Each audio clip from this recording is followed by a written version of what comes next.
我不分日夜的赚钱，只想让家里过得更好。终于，在我的资助下，爸妈有房有车有资产，我弟也有了光明的未来时，我病倒了，爸妈却开始嫌弃我没文化，活着只让他们丢脸。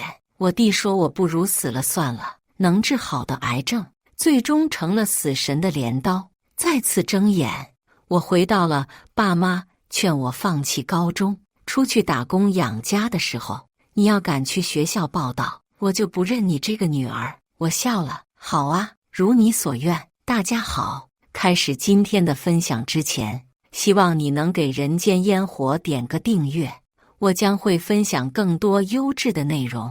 我咽气的那天，魂魄飘在半空中，我亲眼看到我爸妈带着弟弟，用一张草席裹了我的尸体，欢天喜地地送去了火葬场。出来后，我弟不耐烦地吐了口水，扔河里不就完事儿了吗？火葬费用500块呢，他也配？亲妈骂骂咧咧地打开我家门，他终于死了，都没什么价值了，还想浪费钱治病，白日做梦。亲爸一边踢开我出租屋的东西，一边嫌弃地骂骂咧咧，这死丫头怎么什么都没有？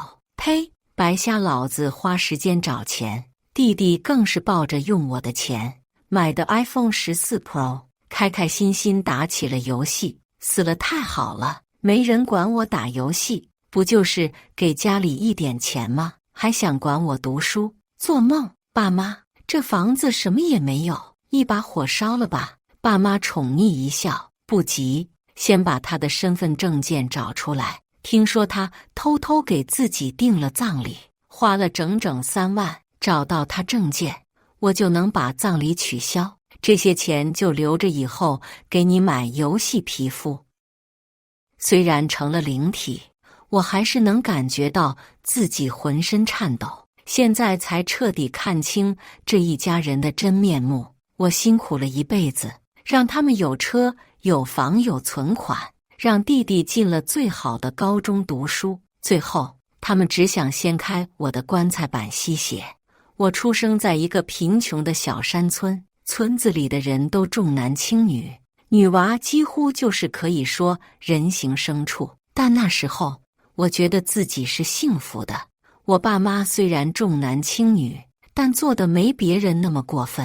我爸做帮工，偶尔节钱多些，给弟弟买烤鸭的时候，也会记得给我买1、2个糖果。他们经常说，你是姐姐，弟弟年纪小，以后就应该多多照顾他。爸妈养你很不容易了，要是没有你，你弟弟能过更好的生活。你弟弟就是家里的希望，他好过，我们全家才好过。那时候我天真的以为事实就是如此。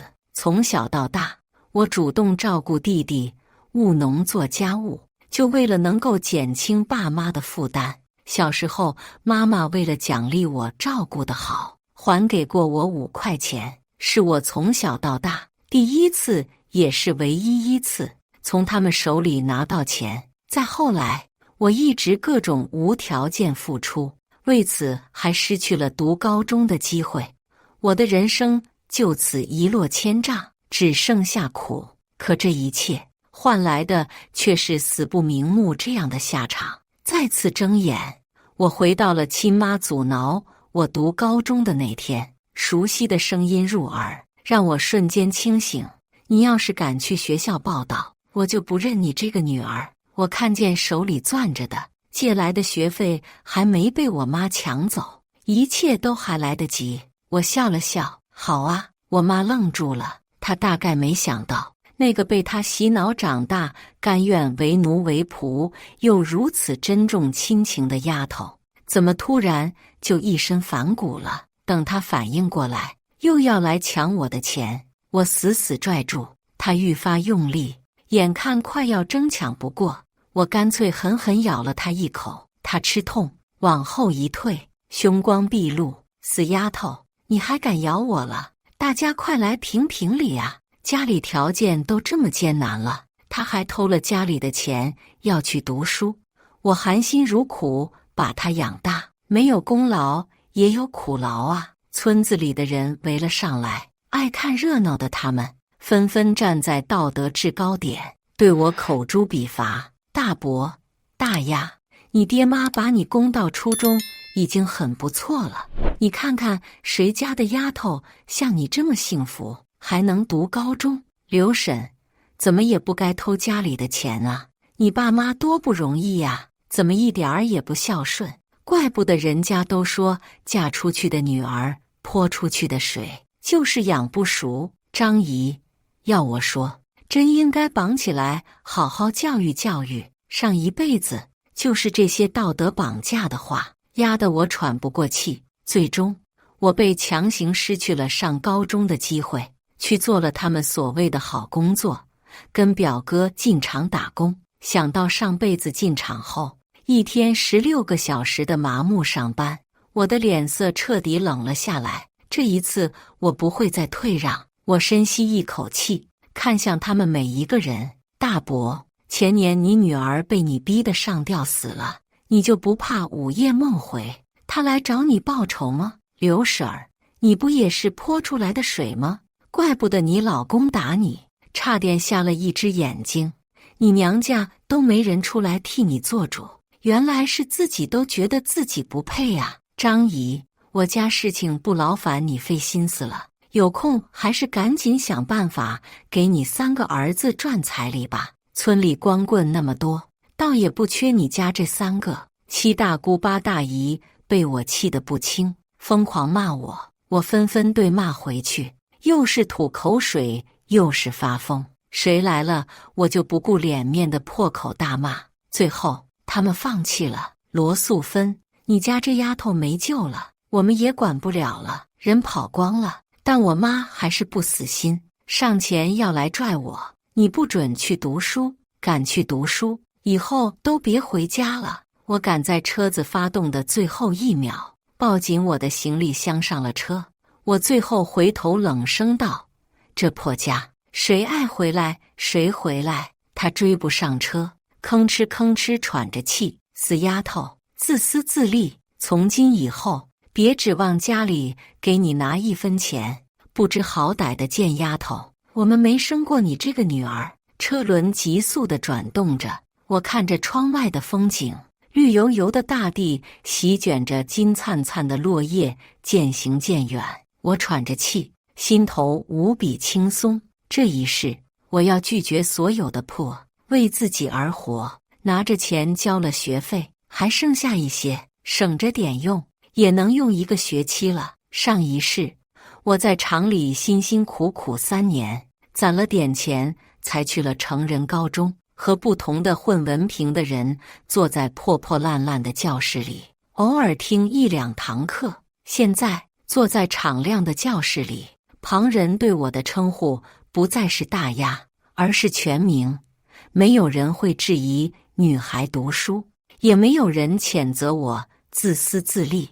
我可以光明正大的为自己奋斗，面对这上天的恩赐，来之不易的机会，我能做的只能好好把握。渴望了一辈子的书本被我翻烂，老师说过的话都被我记得很清楚。但我渐渐发现，即便是努力了2个月之久，在这人才如云的高中里，我那几近垫底的成绩依旧没有太大的提升。不过这种情况我已经应对过无数次了。从前我没读过高中，尚且能靠努力谋得生计，高中这些知识也不至于比那时的处境还要困难。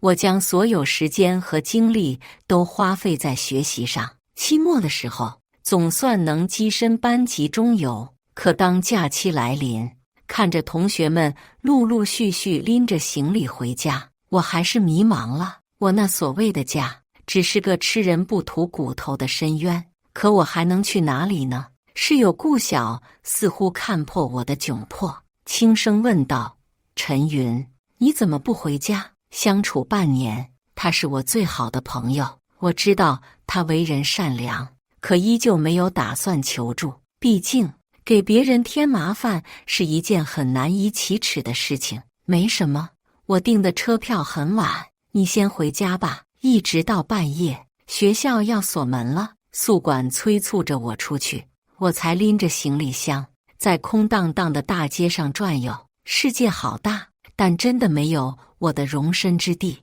忽然，有人从背后叫住了我：“陈云，我爸妈生意忙，很少回家的，家里只有保姆阿姨，我在家也孤单，要不然你住我家吧，我们还可以讨论学习。”顾晓站在我身后，温柔的笑容如春风，温暖着我的心。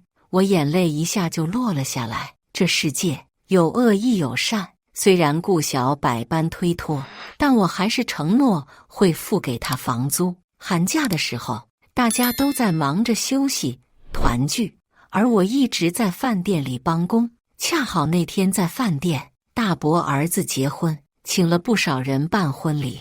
我在角落里打扫卫生，被他抓了现行。哟，这不是我大侄女大丫吗？不是说来城里读书了吗？怎么几个月没见，沦落到当服务生了？几个婆姨也开始报复性嘲讽，人家当然是在读书了，我儿子和他一个年级的，听说呀，他在班里是倒数，成绩那么差，还心比天高，真以为凭你这榆木脑袋还能考大学呀？罗素芬带着我那好面子的父亲陈刚走到跟前，瞬间沉了脸：“老子的脸都被你给丢光了，走，现在就跟我回家作孽哟！我怎么生了个这种不忠不孝的死丫头？”陈子龙屁大个人也发起脾气来：“我没有这样的姐姐！”几个人上来拉拽，我举起扫帚就是一通乱挥。我读高中又没花你们一分钱，我能不能考大学跟你们有什么关系？一辈子长着呢，我就是复读到你们入土那天，我都得考。大伯是见过我疯劲儿的，生怕我毁了他儿子的婚礼，也说和起来。陈刚放了几声狠话：“好了，他以后跟我们没关系了，就当是个野娃，他烂死在外面也不干我们的事。考大学，猪脑子，考红薯都费劲。”他们继续推杯换盏，店老板怕我影响生意，也给我结了工资，让我走人。过后，我又去酒店和其他店铺打扫卫生，好在这次没再碰到扫兴的人。寒假结束之后，我强行付给顾晓1000块钱的房租，回学校交了学费之后，我1学期就省了300块的生活费。其实我完全可以一天只吃1顿饭，但想起上一世是因为胃癌过世，我也不敢太克扣自己的生活。于是我找到了食堂的大婶赵婶儿：“我可以每天中午和晚上来帮你洗碗，你能不能分给我一些食堂的剩饭剩菜？食堂剩菜吃不完，当天就是要倒掉的。”大婶犹豫了一下，还是答应了。过后，除了上课，我吃饭的时候也书本不离手。放了长假，我就去打工，住在顾晓家里，给他付房租。就这样，一直到了高2下学期期末，我虽然十分疲惫，但成绩也变成了班里的前5名。过后，我就凭成绩单给顾晓介绍过来的那些初中孩子们补课，收入也高了一些。高3的时候，我在大婶那里辞了工作，以后学习更紧张了，没时间了。大婶，谢谢你。大婶叹了声气：“你是个好孩子，肯努力。你家庭条件不好吧？这样，大婶以后还是给你留饭，不收你钱。你安安心心高考。高3花钱的地方多了去了。”我眼里湿润，半晌才哑着嗓音道了谢。高3真的很辛苦，虽然有上辈子的经验，但我还是小瞧了高3的精神压力，要从数百万学子中脱颖而出，其中不乏比我有天赋的选手。这是一件极其困难的事情，无数比我优秀的人也在努力，我的努力就显得那么吃力。我难过过，质疑过，绝望过，但我不曾放弃过。除了花费更多的时间，我一有空就缠着各科老师给我开小灶，老师们很有耐心，规正我的解题思路，还指出不少毛病。就这样，我突破了瓶颈，开始做最后的冲刺。那段时间真的是咬着牙坚持过来的。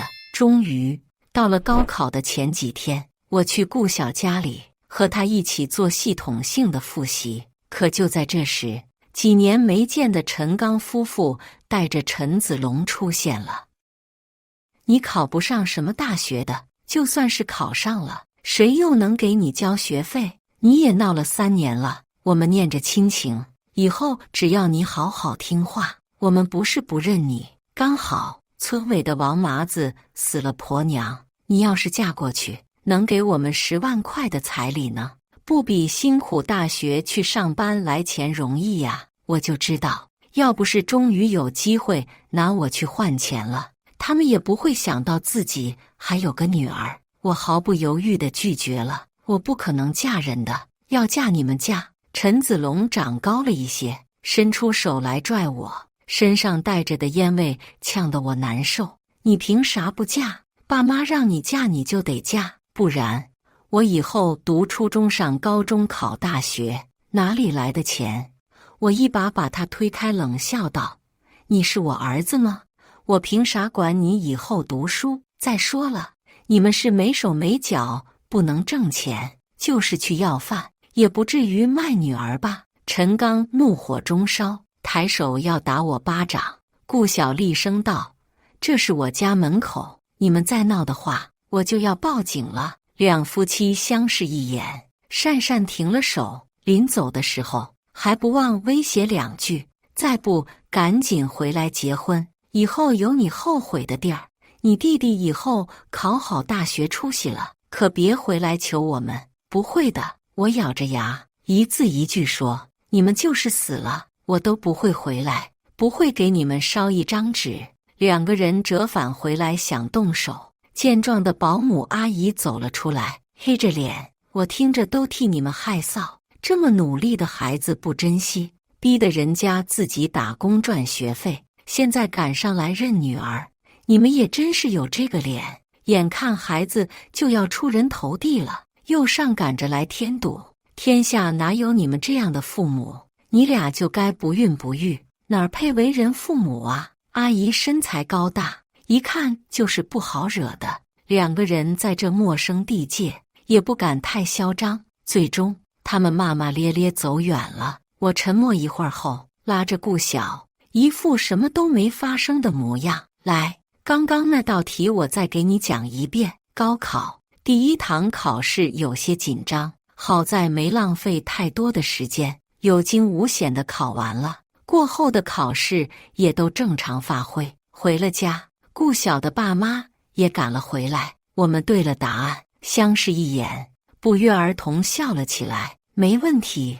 没问题。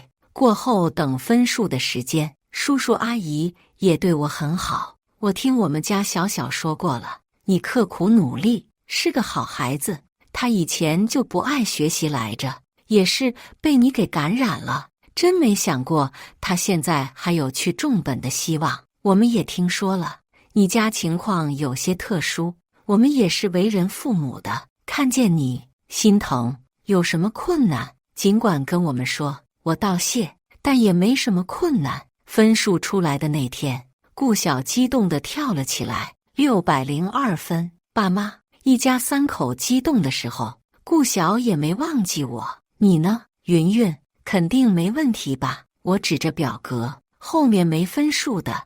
我心里闪过多种想法，但最有可能发生的那种，我却怎么也不敢相信。就在这时，顾晓一把把我抱住，省50名不显示分数。那一刻，我浑身发麻，过往的辛酸、辛苦和悲痛在眼前一遍遍放映。良久，我伸手抱住了他。我做到了。我真的做到了，往后我有属于自己的人生了。学校打电话叫我过去，校长一番肯定和夸赞之后，我才知道我居然是状元，排名省内第5。你们老师反映过你的情况，家里条件不好，学校会破格给你20万的奖学金，资助你读大学。我热泪盈眶，谢谢校长。毕业之后，我一定会反馈母校的。填了志愿，从学校里出来，迎面的阳光轻柔地抚摸着我的脸庞，每一口空气都带着自由的气息。回家后，顾晓告诉我，他填了帝都另一个985的志愿，到时候我们还能继续做朋友。他爸妈也强行给我们订了机票，说要送出去旅游。就在我们临行的前5天，陈刚夫妻又来找我了。这一次，他们的笑容是那么亲切，就好像我还真是他们捧在手心的女儿。大丫，听说你是状元，我就知道我陈刚的孩子哪里有差的。打小爸爸就看好你，之前那么做也只是怕你骄傲，想逼你一把。你现在的成功，我和你妈妈的功劳至少占一半呐！太不要脸了！我还没接话，罗素芬妈撒着双掌，笑眯眯地看着我。对了，娃，我听说你学校给了你20万的奖学金是吧？你一个女孩子哪里用得了这么多钱？交给妈妈，我替你存着好不好？以后你嫁人了，我们就把钱给你，当是嫁妆了。陈刚猛然瞪了一眼罗素芬，我差点笑出来了。这种话我上辈子听多了，但没想到最无耻的那还得是陈子龙。姐，我可是你弟弟啊，全家以后都得仰仗我。你现在对我好点，我以后出息了一定会报答你的。我看上了一个游戏机，只要2000块钱。你有20万呢，给我买个游戏机不过分吧？要不是打人犯法，我今天能给他打得一颗牙齿不剩。果真是上梁不正下梁歪。我冷眼看着他们，给你们不可能，但这钱可以是我给你们存的棺材本。你们100年之后，不对呀，那也不该我出钱啊。等你们儿子出息了，让他买最好的棺木，让你们风风光光大葬。至于什么游戏机，子龙呀，姐姐给你一句劝，傻到拼音都认不完的人，就别去游戏里找虐了。罗素芬红着脸，气急败坏，你这个死丫头，有你这么说爸妈的吗？陈刚和陈子龙也撸起袖子，拳头蠢蠢欲动。我抱着臂，上下打量他们。当初你们就说过了，以后没我这个女儿，以后你们是死是活跟我都没有关系，你们滚！陈家3人不依不饶，还是顾叔叔阿姨出面请保安过来，才给人拖了出去。就在当天夜里，顾晓忧心忡忡地将手机递给我，界面上陈刚夫妻在记者面前诉苦，我们辛辛苦苦把他供到大学，谁想到现在考好了就不认爹妈了。家里本来条件不好，为他掏空了家底，现在他爸生了病，让他拿奖学金救他爸爸的命都不肯。哎呦，我们以后要怎么活呀？陈子龙愤慨地骂道。我以后一定会好好努力的。他不孝顺，我不会认这个狼心狗肺的姐姐。后面播放了几段经过剪辑的视频，是我骂他们的画面。至于他们骂我的，当然没有播出。底下的评论给我骂了个狗血淋头，不是说我白眼狼没良心，就是诅咒我长疮生癌。顾晓在旁边急得不行，云云，你赶紧澄清啊，不能让他们泼脏水。我笑起来，这会儿还得我去安慰他。放心吧，我有打算。陈家3个人在农村生活惯了，不知道楼道里有监控。当时他们高考前逼我嫁人的视频还没消失，加上来家门讨钱的视频，都被我发到了网上。我发了文案，将他们这些年的所作所为细数道出。哦，对了，陈子龙在学校逃课打架的事情我也没忘记。网上风评急剧转向，搞半天是这对恶心爸妈恶人先告状啊！什么年代了，还有人重男轻女，儿子都特么烂透了，还宠成了祖宗。说句难听的，幸好陈云高中没跟他们一块儿，不然估计也早就被这俩货给毁了。人家辛苦考了个大学没出力，这会儿打起人奖学金的主意了，脸特么比城墙拐角还厚，看不下去了。兄弟们，滴滴代打，有没有人拼一个？听说真的有网友结队去了村里，围着陈家的房子换班谩骂，又是咒骂他们不得好死，又是嘲讽陈子龙烂泥扶不上墙。他们还自备了鸡蛋和菜叶，给陈家房子上了新装。几个人躲在家里，好些日子都不敢出门了。我和顾晓出去旅游了，海南的风带来咸咸的腥味，海面因灿烂的阳光闪出粼粼绚烂。我们完全放松了心情，愉快地回到了市。去帝都的那天，我从奖学金里拿了一部分钱，压在自己房间的枕头下面。虽然我理解叔叔阿姨的好意，但谁的钱也不是大风刮过来的。大学里，我见识到了前世从没见过的风景，多少风华正茂的少年，多少明艳自信的少女，多么宏伟美丽的校园，散发着多么自由清新的气息。我依旧努力，每个学期都会挣得奖学金。有空，我会和顾晓一起吃饭，讨论迷茫又迷人的未来。大三的时候，罗素芬给我打了电话，她在那边哭泣，声音细软，姿态低得不像话。大丫呀，你最近怎么样？你回来一趟吧，你弟弟出事了，你爸干活的时候又摔了腿，现在家里就剩我一个人，怎么办哟？要不是你当初发视频，我们也不至于现在走到人见人打的地步，到处去借钱，亲戚们都躲着我们。你要是不回来，我还不如去死了呢。我没什么耐心，死之前记得先给你儿子屁股擦干净，毕竟我可不会回来的，全得仰仗他。罗素芬气得在那头大叫：你这个没良心的，我好歹给了你一条命啊！这样，为了你弟弟上学方便，需要买一套房，这个钱只要你出了，我保证这辈子再也不打扰你。我沉默了一会儿，上辈子他们也是找到了刚开始起步往上爬的我，逼着我牺牲自己给他们买房。可当他们用我的钱买了房子，却没有我的房间，他们的理由冠冕堂皇：你弟弟读书正需要清静，家里人太多了，多影响他呀。你公司不是有集体宿舍吗？你在那边上班也方便。但是他们偶尔会允许我回去住几天。我和你爸最近忙着找工作，家里也没收拾，你有空回去做做卫生吧。我似乎变成了他们的保姆，每周末8点准时报到。当然，保姆还会给钱，而我还要拿钱给他们。上辈子我被教化的不止反抗，可这辈子我不会再去做这些无用的牺牲。我语气前所未有的冰冷。如果生孩子就是为了给他彷徨和苦难，那么不生也是一种善良。哦，对不起，我忘了，你们哪里还有善良？挂断电话，我的世界清静了。大4，我被保送了研究生，那段时间压力很大，眼看自己和别人的差距渐渐拉开，我咬紧牙关，又开始高3那种头悬梁锥刺股的状态。后来我彻底毕业了，又直接被高企聘请成为高管。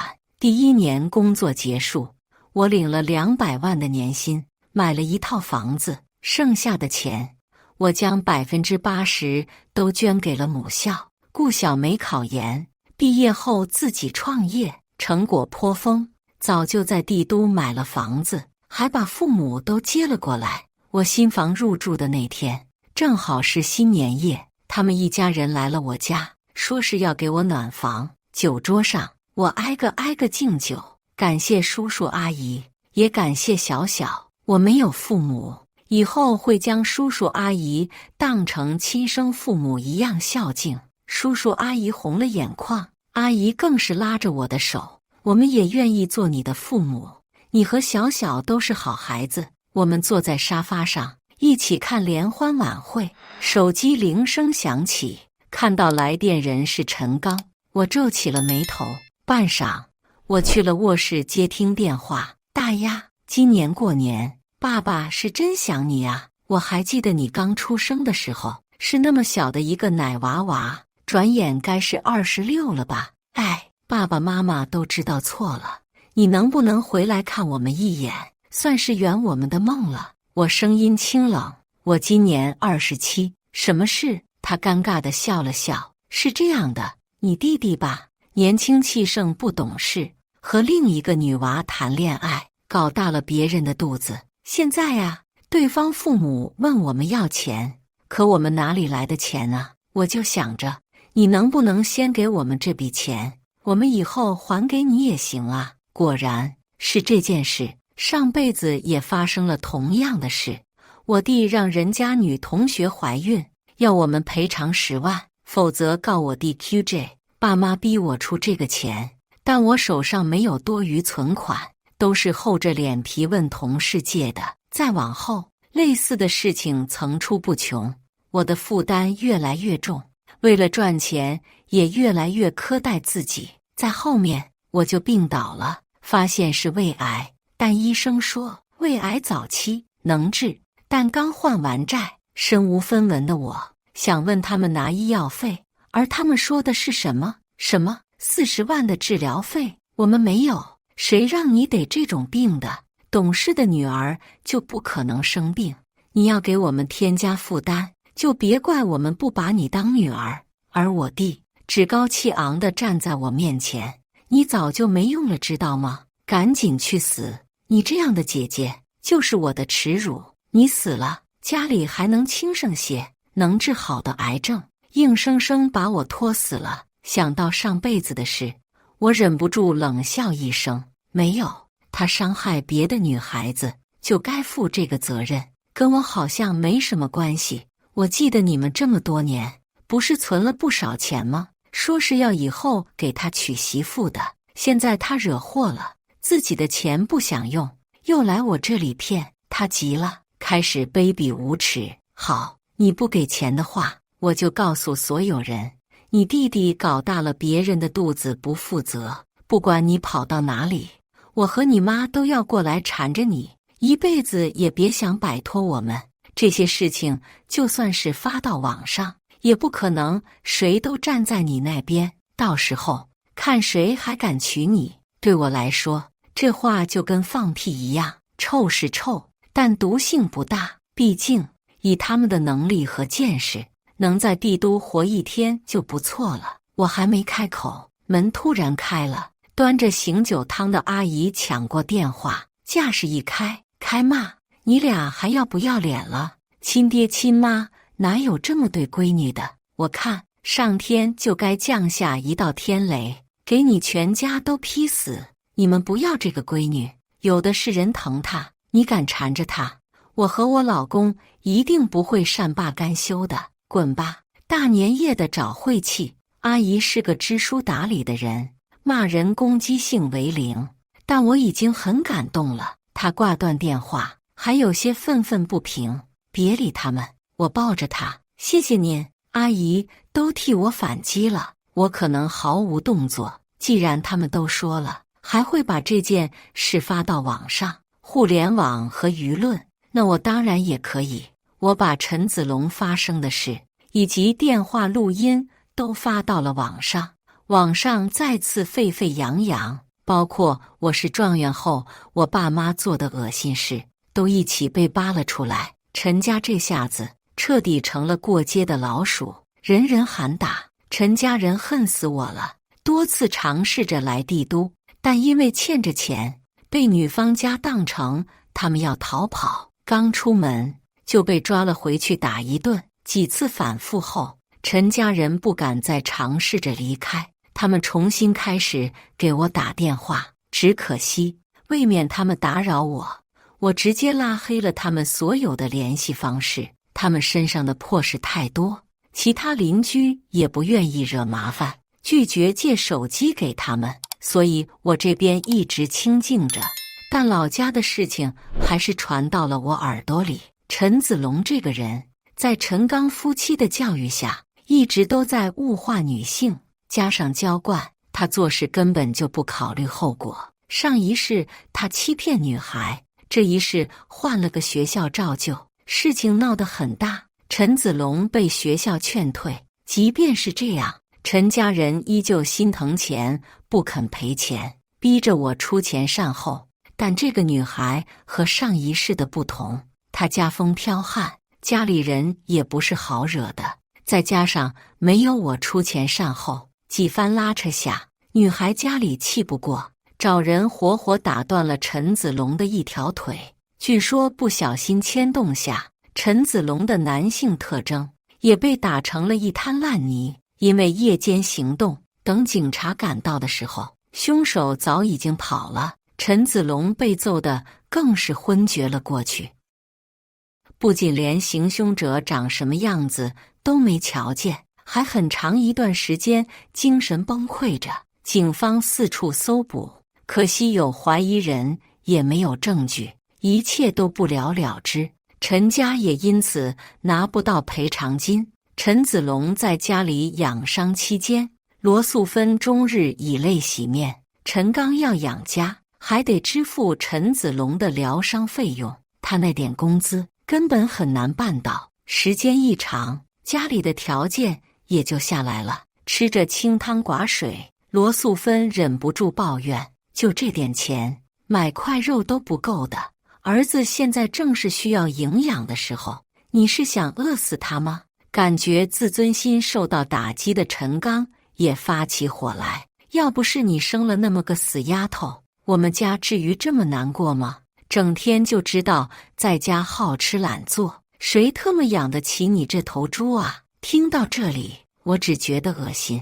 即便是到现在，他们也不知道从自己身上找原因。算了，谁能叫醒一个装睡的人呢？后来陈刚真的在干活的砸伤了腿，家里直接出现了2个病号，需要人伺候。罗素芬叫苦连天，一直到家里都揭不开锅了。于是他做了一个大胆又兴奋的决定，他跑了，拿着家里最后的300块钱跑了。贱人贱货！陈刚气得当场晕了过去，陈子龙也哭得几度晕厥。但没办法，生活还得继续下去。社区偶尔有人给他们送福利，但远远不够请一个护工。听说他们2个人只能跛着脚，互相擦对方身上的屎尿。陈子龙抱怨着这种生活，陈刚已经被压迫得十分扭曲。陈刚有时候会打他，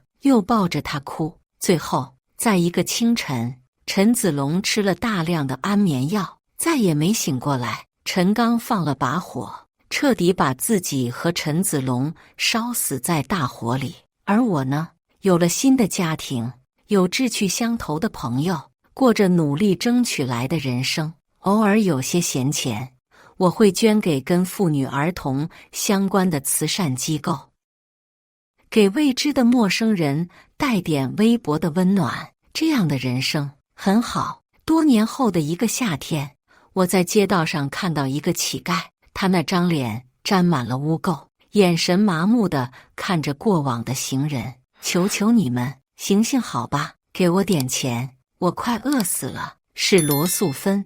我从他面前走过，他使劲地磕头。姑娘，一看你就是人中龙凤，可怜可怜我吧，我就想吃顿饱饭。我笑了笑，放了5块钱进去，最后的一丝羁绊再也消失不见了。以上就是今天分享的故事，大家有什么想说的、想吐槽的，欢迎在下方评论交流，也更希望能给人间烟火点个订阅，我将会分享更多优质的故事内容。